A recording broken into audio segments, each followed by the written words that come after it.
Of course, January is the financial wellness month, and I could not think of a more perfect person to be with me here as my first guest to encourage or even give small businesses or persons who are looking to start their business some tips, and I like to say tricks, on how to succeed and how to set their way. So I'm gonna pass the baton over to you.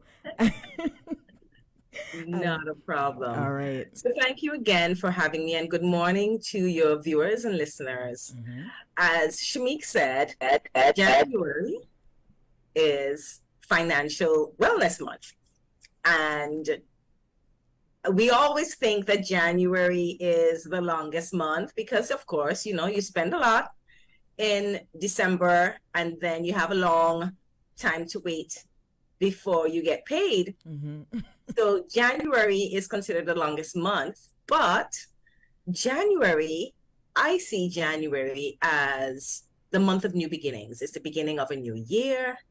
And of course, that's when most people make their New Year resolutions and decide that they're going to do things differently. So what better way than to twin your resolutions with financial wellness? And so what I want to say to those of you who are viewing and listening, January, okay, we are at the 14th, nearly at the midway point, but we're still in January. Let's use this time to make some resolutions towards better financial wellness. And we want to, and of course, if you're doing that, it's to create really a better future for yourself, for your family, for your loved ones. And we came up with an acronym. Everybody loves money. Everybody thinks about money. So we have an acronym where we say money means maximize opportunities now to empower you. Don't wait on somebody else to empower yourself. You are the one who needs to find the opportunities to maximize so that you can empower yourself. So whenever you think about money, I want you to remember, maximize opportunities now to empower you. And okay, I thought you were going to ask a question. Oh, no, I'm just saying that I want to start maximizing my money and empowering myself. So I wanted to say it, you have to put it out in the atmosphere early. You know what? And I'm a big believer of that. You got to claim it. You got to say it. You got to believe it. Yeah. So let's think money, talk money, and actually not be afraid to discuss money. I know growing up, a lot of people considered money to be a kind of bad word. You kind of whisper about it, but you don't talk about it. But we need to. Yeah, of course. We need to. And so for entrepreneurs in particular, it can be very difficult because you are starting off your business or you're in your business, depending on how many years you've gone. But a lot of responsibility rests on your shoulder as an entrepreneur. And so there are 5 things I want to encourage everyone to do, in particular entrepreneurs. And the first one is to pay yourself first. And I know that is not what most entrepreneurs do. Their first thought is, let me pay my bills, let me make sure my staff gets paid, and all of that is important, especially your staff. But if we're not careful and we don't pay ourselves first, then we just end up working with nothing saved. So the first thing I would say, pay yourself first. Look at your savings options. Are there ways in which you can automate savings so you don't have to actually go into the bank? Make it easier to have maybe some kind of transfer online so that you know you're putting aside a little, as we say, a little amount each month. So that's important. Also important is paying down your debt. And again, entrepreneurs, I'm speaking to you in particular, you know how debt is. Unfortunately, for us to move forward, sometimes we need to incur debt. And debt is not a bad word, what is important is that you manage your debt. So you're not going to go overboard and try to get more loans when you know that you have quite a bit that you need to pay. But the most important thing is pay down your debt. Don't do like little children and cover your eyes and think because you're not seeing, others aren't seeing. The debt is there to be paid. Pay down your debt. And what I would recommend is you tackle the more costly debt first. Most times it's your credit card. Credit cards are so wonderful to have. They're such a convenience, but they can lead you down a very, very slippery slope if you don't manage your credit cards. If you don't pay them on time right away, there's a penalty for not paying on time. And then the interest comes in, and interest is very high. So when you're getting the credit card and you're using it when you go out to shop, it's a lovely experience, but make sure you pay your debt first. And so I would say get your the one that has the highest interest rate, pay that down first. You can also consider perhaps consolidating your debt, going to your financial institution and see whether there is a way you can consolidate your debt. Sometimes in consolidation, the overall amount that you pay might be less. But more importantly, if you consolidate, it's just one payment you have to make, and that can ease a bit of the pressure that you have in trying to manage all your different debts. So you're going to focus on the debt that has the highest interest rate and tackle that first, and or consolidate your debts. You're going to look at your insurance. I know here's another word that sometimes people think is a little bad word, but insurance isn't bad. Insurance is really protecting you in the event of. And what that in the event of could be many things. It could be something to do with your car. In fact, you can't have insurance, you can't drive your car legally unless you have car insurance. But, sometimes you have a particular insurance for your car and perhaps things have changed. You've been using, your car is perhaps older. For some of us, the women, we get sometimes a discount if we don't have any accidents. Sometimes at the beginning of the year, I recommend go back, check what your insurance premiums are, speak to your insurance agent. Perhaps you can get some discounts, but on the other side as well, perhaps it's time to up your insurance amounts. If you've built a house and you've added on an additional part, you want to make sure that you're completely covered in terms of your insurance, because the last thing we want is some type of calamity to happen and then you're out in the cold. So you're going to be looking at your finance options. Now, the other thing we have to look at is our future. We have to invest in our future. And while it's always good to be in the present, you also need to be thinking about the future. And one thing that is sure is that we age. And the longer we stay on this earth, it's the older we get.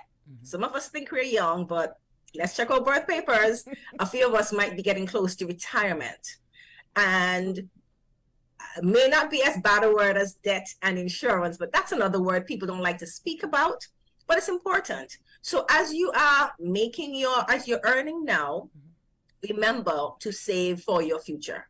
Remember, there's going to be retirement. We know we have our issues with Social Security, but that alone may not be sufficient to keep us when we get to retirement age. So now is the time, beginning of a year, put some plans in place as to how you're going to invest in your future, in particular retirement. There's some others who might be young or younger, and they might think, oh, retirement is 30, 40 years away. Trust me, I was there, and retirement is knocking. And if you're not careful and you don't put a plan in place, then you might not quite like being in retirement. In fact, there's some persons who would love to retire, but have to continue working because they didn't put plans in place. So put your plans in place. Think about where you're going to be in the next 5, 10, 15, 20, 30 years, and start to put a plan in place. The earlier you start, it's the less you really have to put aside for retirement. And of course, we don't live in a vacuum. And we want to ensure that we protect our loved ones. And so the other recommendation I want to make is that you look at your estate. What are you going to be leaving for your children, for your spouse, in the event that you do pass? So you want to ensure that your estate is in order. There is, when you're gone, there can be confusion as to who is to get what in your estate. And so the first thing I always say is make a will and ensure it's updated on a regular basis.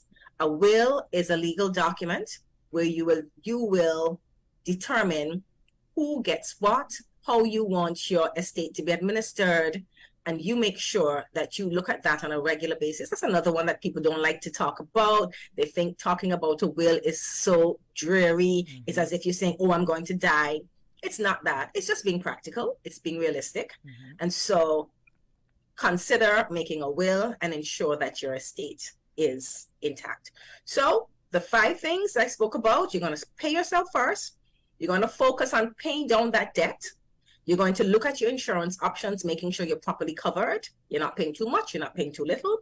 You're also going to invest in your future, looking specifically at retirement, but it could be other things in your future that you want to look at. Mm-hmm. And then you're going to ensure that your estate is in order so that you are not leaving a mess for your loved ones. So those are the 5 things I want you to consider as you're making your goals, your financial goals. And I would like you to take some time in January. Don't let January end without making your goals, your financial goals. There are other goals as well, but for the purposes of this conversation, we're speaking about your financial goals. Mm-hmm. And make sure that you make 2023 the best year ever. Well, that was a mouthful, but I think they can apply all these tips in the everyday life. I was thinking about, as a business, you do this, but everything that you've said, it's something that each and everyone can apply in their everyday life. Now, if you wanted to hear more about this, because you're here on the show now, and then maybe after, you leave, some people forget. How can they hear this conversation again? Because we want to talk financial conversation. As you said, we want to make this a normal thing. So how can they find you and, stay in tune? Okay, so we have a newsletter that we put out every week where it's chock full of financial tips, ideas, guidance. So we have a list of persons who subscribe. Mm-hmm. If you are interested in getting on our list, you can send an email to info@SamuelFieldsConsulting.com, and we'll gladly add you to our mailing list. As you know, Shanique, we have a weekly show online called Likkle Bite Ideas. Mm-hmm. And this is a show we have every Wednesday at 5. It's live on Facebook or on YouTube. And what we do, we have a guest or guests, most times local, sometimes international, speaking about various areas of our lives, which all tie into financial wellness. We believe in balance, and so we speak about the financial wellness wheel a lot, which is the background for my Zoom background. Mm-hmm. And what we have recognized is that to be financially well, it can't be in a vacuum. It means you also have to be spiritually well, emotionally well, intellectually well, physically, socially, and environmentally well. So if we get all of those aspects of our lives in balance, then we will be financially well. And so our guests come from a wide cross-section of our community, speaking about what they do in our community. And we've had such lovely guests. Mm-hmm. And they all, regardless of what business they're in, it all ties back to financial wellness and understanding the need for being more financially literate. So our weekly show if you tune in, you always get lots of tips and advice. Mm-hmm. In March, we're actually going to be having a conference. I don't know, hopefully your guests would remember that in 2022, on the most magical day of the year, 22222, which was the 22nd of February 2022, we had our lifestyle conference in FinFET. And that was where we had a day that was chock full of financial courses and activities. We ended it with a FinFET where we had information on all the different sections of the wheel. And of course, we ended it with a money jam where we focused a lot on music that had a money theme.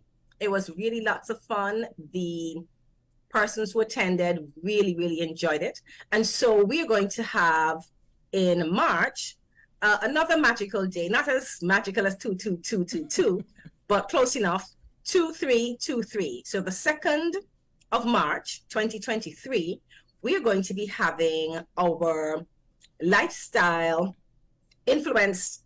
our live conference, which is Lifestyle Influenced by Financial Empowerment. And the theme is Financial Wellness TLC.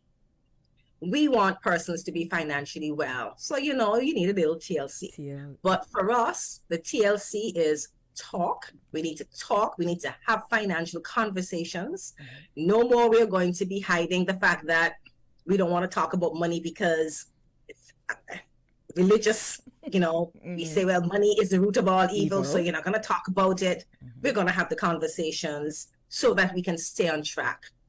We want you to learn. So that's the L. Financial literacy, it's a big thing for me. It's a passion I have.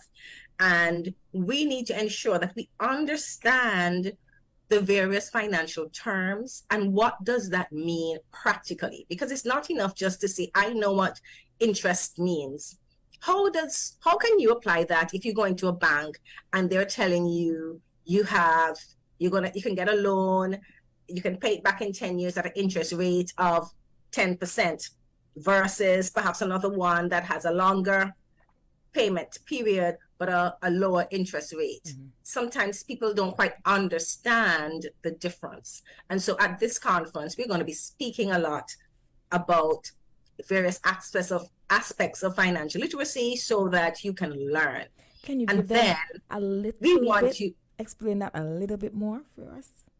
What part? The interest rate, interest rate. I was just saying that was an example. So for instance, you could have a loan. So you offer, let's say you're doing loan shopping, and you go to one bank and they say, well, I can lend you a certain amount of money, let's say $10,000.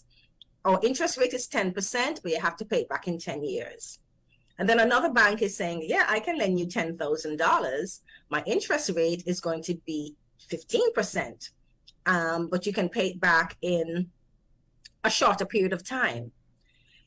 You would have to understand that, of course, the interest they're speaking about is compounded interest.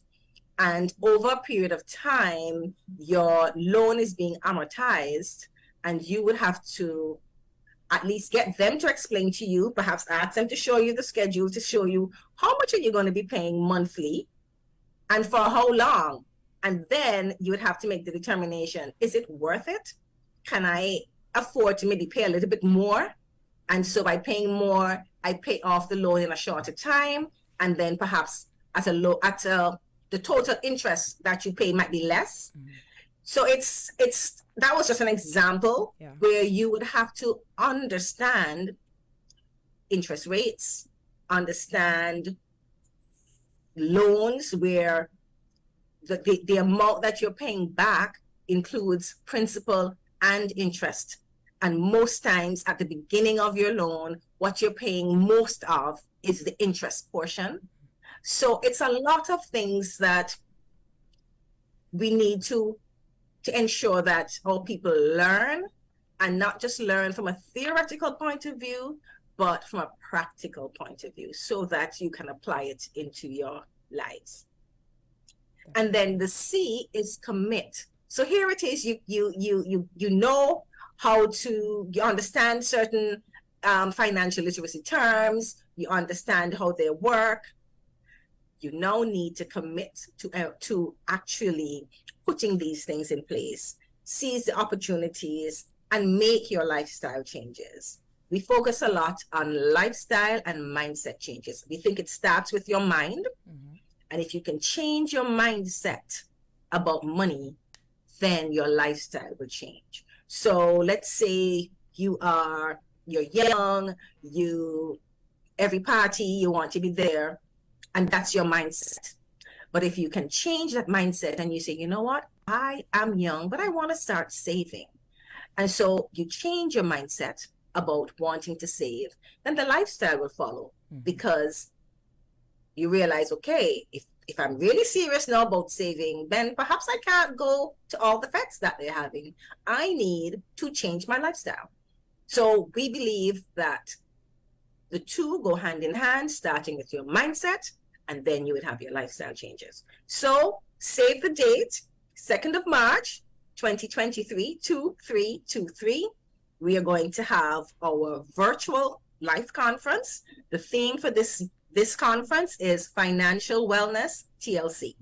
We'll be having local persons as well as international and regional who are experts who will be a part of our conference. Megan, time flies so fast when you're having a good time. Amazing.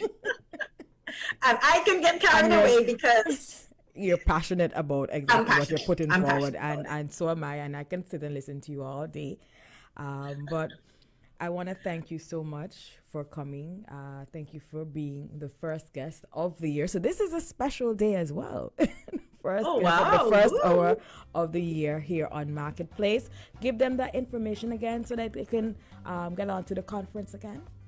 Yes, so you can contact us at info@SamuelFieldsConsulting.com, or you can call us 464-0841, or our website www.SamuelFieldsConsulting.com. We thought we would have been finished with the final touches, but we're still trying to finalize a few things, so we don't have all the information right now, but within the next week or so that should be totally up. But you can call us to get information on our conference. Thank you. It's a virtual live conference 2023, Lifestyle Influence by Financial Empowerment. I will see you around. Miss Fields, looking so beautiful this morning. Well, thank you. And you. I love your hair. I love yours. I was admiring it. All right. Thank you. Have a great day. Thank you so much for having me. Bye-bye. Bye-bye.